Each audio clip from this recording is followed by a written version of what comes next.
Dear students, a very warm welcome to all of you in my today's lecture of company law. In today's lecture, we will discuss upon the topic special resolution.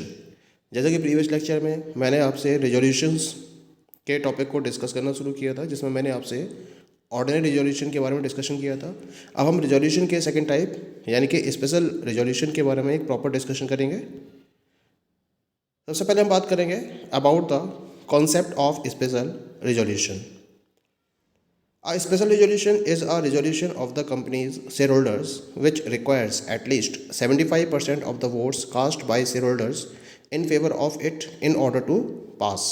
Where no special resolution is required, an ordinary resolution may be passed by shareholders with a simple majority more than 50% of the votes cast. यानी कि जब किसी भी particular business को transact करना होता है तो उसके लिए कंपनी को रिजोल्यूशन पास करना होता है, तभी उस बिजनेस ट्रांजैक्शन को आगे बढ़ाया जा सकता है। कंपनी के कुछ पर्टिकुलर बिजनेस मैटर्स इस तरीके के होते हैं जिनमें स्पेशल रिजोल्यूशन के बेसिस पर ही उसको पास कराया जा सकता है। इसके लिए एक कंडीशन होती है। इस टाइप के रिजोल्यूशन को पास करने के लिए इसके फेवर में जो टोटल वोट कास्ट किए गए हैं वो कम से कम 75% होने चाहिए। यानी कि अगर 75% जो वोट्स हैं वो शेयरहोल्डर्स के द्वारा इसके फेवर में कास्ट किए जाते हैं, तब इस रेजोल्यूशन को पास माना जाता है। जहां कंपनी के लिए स्पेशल रेजोल्यूशन की रिक्वायरमेंट नहीं होती है, वहां ऑर्डिनरी रेजोल्यूशन के बेसिस पर भी बिजनेस को ट्रांजैक्ट किया जा सकता है। और इसमें क्या होता है, एक सिंपल मेजॉरिटी के बेसिस पर ही इसको पास कराया जा सकता है, जिसमें जितने टोटल वोट्स कास्ट किए गए हैं उसके 50% से ज़्यादा वोट्स फेवर में होने चाहिए, जैसा कि हमने प्रीवियस लेक्चर में इसको डिस्कस भी किया था। लेकिन स्पेशल रिजोल्यूशन में यही जो वोट परसेंटेज है वो कम से कम 75% होनी चाहिए, तब हम इसको स्पेशल रिजोल्यूशन की कैटेगरी में रखेंगे। Now we come to the next one, definitions of special resolution. तो इसकी एक प्रॉपर डेफिनेशन हम डिस्कस करेंगे। यहाँ एक सेक्शन है कंपनी एक्ट 2013 में, एंड दिस इज सेक्शन 114। इसके अकॉर्डिंग एक रिजोल्यूशन को हम स्पेशल रिजोल्यूशन कब कहेंगे, इसके लिए 3 कंडीशंस हैं। The very first condition is the intention to propose the resolution as a special resolution has been duly specified in the notice calling the general meeting or other intimation given to the members of the resolution। यानी कि जब कोई भी meeting held की जाती है तो उसके रिगार्डिंग एक नोटिस जितने भी उसके मेंबर्स हैं उनके पास भेजा जाता है। तो जब मीटिंग का नोटिस भेजा जाता है तो उसके अंदर जिस रिजोल्यूशन के रिगार्डिंग नोटिस भेजा जा रहा है उसमें मेंशन होना चाहिए कि स्पेशल रिजोल्यूशन को पास कराने के रेफरेंस में ही इस मीटिंग को हेल्ड किया जा रहा है।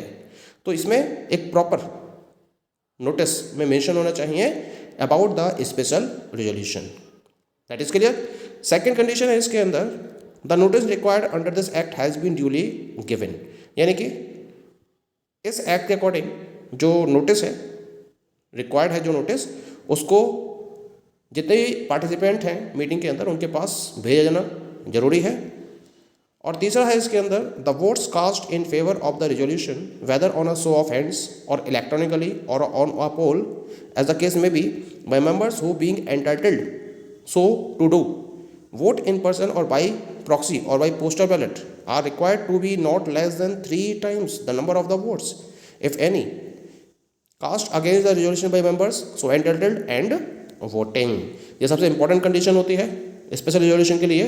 रिजोल्यूशन के फेवर में जो वोट्स कास्ट किए गए हैं, चाहे वो शो ऑफ हैंड्स के बेसिस पर किए गए हैं, चाहे इलेक्ट्रॉनिकली फॉलो किए गए हैं, या फिर पोल के बेसिस पर उन वोट्स को कास्ट किया गया है, कैसा भी केस क्यों ना हो, लेकिन और उसके साथ साथ जो मेंबर्स वोट करने के लिए एंटाइटल्ड हैं उनके द्वारा वोट किया गया हो, चाहे वो पर्सन्स के द्वारा हो या फिर उनकी प्रॉक्सीज के द्वारा हो या फिर पोस्टल बैलेट के द्वारा हो, उन वोट का टोटल नंबर ऑफ वोट्स के 3 टाइम्स से कम नहीं होना चाहिए। यानी कि कम से कम 3 टाइम्स जो वोट है, यानी कि 3/4 ऑफ वोट्स हैं, वो उस पर्टिकुलर रिजोल्यूशन के फेवर में होने चाहिए, तब उस रिजोल्यूशन को स्पेशल रिजोल्यूशन कहेंगे और तभी वो पास हो सकता है। That is clear. तो ये तीनों कंडीशंस जब एक साथ सेटिस्फाइड होंगी तो ऐसे रिजोल्यूशन को हम स्पेशल रिजोल्यूशन की कैटेगरी में रखते हैं। चलिए आगे बात करते हैं। एग्जाम्पल के तौर पर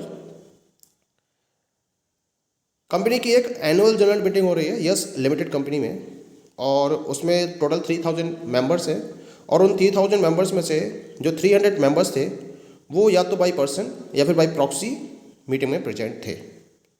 अब जितने भी पर्सन्स मीटिंग में प्रेजेंट थे जो कि मीटिंग में वोट करने के लिए एंटाइटल्ड भी थे, उनमें से एक्चुअली 200 पर्सन्स ने वोटिंग की, यानी कि अपनी वोटिंग पावर का यूज़ किया 200 पर्सन्स ने। वोटिंग के बाद 20 जो वोट्स थे इनको इनवैलिड फाउंड आउट किया गया, यानी कि 20 वोट्स इनवैलिड थे। तो 200 में से 20 वोट्स इनवैलिड हो गए, कितने बचे? 180 बचे। अब जो वोट्स इसके फेवर में पड़े वो थे 135 वोट्स, जो कि 75% हैं वैलिडली कास्ट वोट्स के, क्योंकि टोटल 180 वोट्स थे। 180 का 75% निकालोगे तो 135 हो गया। तो 135 वोट्स क्या थे? इसके फेवर में थे, और जो रहे बाकी के वोट्स थे वो इस रेजोल्यूशन के अगेंस्ट में थे। तो इस केस में जो रेजोल्यूशन है इसको हम as a special resolution pass consider करेंगे, क्योंकि कम से कम 75% वोट्स रेजोल्यूशन के फेवर में होने चाहिए। तो वैलिडली कास्ट वोट में से 75% वोट्स रेजोल्यूशन के फेवर में थे, तो हम इसे स्पेशल रेजोल्यूशन कहेंगे, और इस स्पेशल रेजोल्यूशन को यहाँ पास माना जाएगा। अगर एक भी वोट कम होता तो उस केस में इस स्पेशल रेजोल्यूशन को ड्रॉप कर दिया जाता। That is clear. चलिए अब आगे बात करते हैं। यहाँ पर हम now we will discuss what are those particular matters which required special resolution as per company act 2013, यानी कि कंपनी एक्ट 2013 के अकॉर्डिंग वो कौन कौन से पर्टिकुलर मैटर्स हैं बिजनेस के रिलेशन में जिनको स्पेशल रेजोल्यूशन के बेसिस पर पास होना जरूरी है। तो यहाँ मैं कुछ पर्टिकुलर बिजनेस ट्रांजैक्शंस की बात करूँगा जिनको स्पेशल रेजोल्यूशन के थ्रू पास होना जरूरी है। यहाँ मैंने सेक्शन नंबर वाइज डिफाइन कर रखा है। सेक्शन नंबर 5 के according alteration of article of association while converting from private limited to public limited and vice versa, यानी कि कंपनी को अपने आर्टिकल ऑफ एसोसिएशन में कोई भी चेंज करना है जब वो अपनी प्राइवेट लिमिटेड कंपनी को पब्लिक लिमिटेड कंपनी में या फिर पब्लिक लिमिटेड कंपनी को प्राइवेट लिमिटेड कंपनी में चेंज करना चाहती है, और उसके बेसिस पर अगर उसे अपने आर्टिकल ऑफ एसोसिएशन में कोई भी चेंज करना है, ऑल्ट्रेशन करना है, उसके लिए स्पेशल रेजोल्यूशन को फॉलो करना पड़ेगा।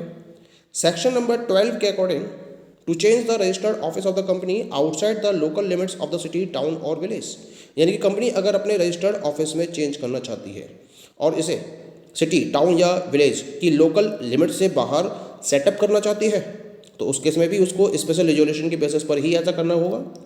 सेक्शन 13 के according for alteration of memorandum of association of the company, company अपने मेमोरेंडम ऑफ एसोसिएशन के किसी भी क्लाउज में अगर चेंज करना चाहती है तो बिना स्पेशल रेजोल्यूशन के वो ऐसा नहीं कर सकती। सेक्शन नंबर 14 के according for alteration of article of association of the company, यानी कंपनी अपने आर्टिकल ऑफ एसोसिएशन के किसी पर्टिकुलर सेक्शन में अगर कोई चेंज करना चाहती है तो उसके लिए उसको स्पेशल रेजोल्यूशन की ही हेल्प लेनी होगी। सेक्शन नंबर 13 एंड 27 के according change in the object clause of memorandum of association of the company, यानी कंपनी अगर अपने मेमोरेंडम ऑफ एसोसिएशन के ऑब्जेक्ट क्लॉज में कोई भी चेंज करना चाहती है तो भी उसे स्पेशल रेजोल्यूशन को ही फॉलो करना होगा। Next one is the section number 41, इसके according to issue global depository receipt in any foreign country, अगर किसी फॉरेन कंट्री के अंदर कोई भी कंपनी अपनी ग्लोबल डिपोजिटरी रिसिप्ट्स को इश्यू करना चाहती है तो भी उसे स्पेशल रेजोल्यूशन को फॉलो करना होगा। ऐसे ही सेक्शन नंबर 54 के according issue of sweat equity shares, यानी कि अगर कंपनी स्वेट इक्विटी शेयर्स को इश्यू करना चाहती है तो उसके रेफरेंस में भी स्पेशल रेजोल्यूशन के बेसिस पर ही वो ऐसा कर सकती है।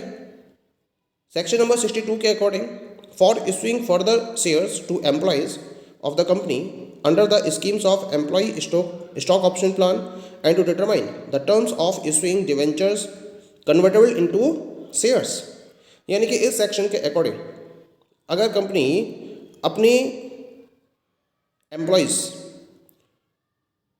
के शेयर्स को फर्दर इश्यू करना चाहती है एम्प्लॉय स्टॉक ऑप्शन प्लान की स्कीम के अंतर्गत, और उसके साथ साथ अगर वो ऐसे डिवेंचर्स इश्यू करना चाहती है जो कन्वर्टेबल होंगे शेयर्स में, तो भी उसे स्पेशल रेजोल्यूशन को पास कराना ज़रूरी है। तो ये कुछ पर्टिकुलर बिजनेस मैटर्स हैं जिनको ट्रांजैक्ट करने के रिलेशन में कंपनी को स्पेशल रेजोल्यूशन को फॉलो करना कंपलसरी रहता है। बिना स्पेशल रेजोल्यूशन को पास किए हुए ये ऐसे किसी भी बिजनेस मैटर को ट्रांजैक्ट नहीं किया जा सकता। That is clear. Now we come to the next one. The next one is that is key points to be considered. यानी कि जब स्पेशल रेजोल्यूशन को पास कराया जाता है या जब स्पेशल रेजोल्यूशन को इंट्रोड्यूस किया जाता है तो इसके रिलेशन में हमें कुछ की पॉइंट्स को कंसीडर करना ज़रूरी है। यानी कि वो हम पर्टिकुलर प्रोविजंस डिस्कस करेंगे जिनको फॉलो करते हुए कोई भी कंपनी स्पेशल रेजोल्यूशन को इंट्रोड्यूस करती है या स्पेशल रेजोल्यूशन के थ्रू बिजनेस को ट्रांजैक्ट करती है। कौन कौन से हैं वो की पॉइंट्स? द वेरी फर्स्ट की point is notice of the meeting must have been served to all the members in advance, complying with the provisions of the Companies Act 2013। यानी कि जो मीटिंग का नोटिस है वो जितने भी मेंबर्स हैं जो मीटिंग में पार्टिसिपेट करने वाले हैं उनके पास एडवांस में पहुंचना ज़रूरी है, और ऐसा ही होना चाहिए। उसमें जो भी रूल्स एंड रेगुलेशंस हैं वो कंपनी एक्ट 2013 के प्रोविजंस के अकॉर्डिंग फॉलो किए जाने भी ज़रूरी है। सेकेंड पॉइंट आता है इसके अंतर्गत, the notice handed over to the members prior to the meeting has to specifically mention on its agenda of the passing of a special resolution. यानी कि जो नोटिस हैंड ओवर किया जा रहा है मीटिंग के कंडक्ट किए जाने से पहले, तो उसमें जो मोशन फॉलो किया जाएगा, जो बिजनेस एजेंडा रहेगा, उसमें स्पेशल रेजोल्यूशन का लिखा होना ज़रूरी है। आपको बताना होगा कि ये जो पर्टिकुलर मीटिंग कंडक्ट की जा रही है इसमें जो बिजनेस ट्रांजैक्शन से रिलेटेड मैटर डिस्कस किए जाएंगे वो स्पेशल रेजोल्यूशन के थ्रू पास किए जाने हैं, ऐसा मेंशन किया जाना नोटिस पर कंपलसरी है। थर्ड की पॉइंट आता है इसके अंदर, in order for a special resolution to be passed at a general meeting a super majority is required in favour of it.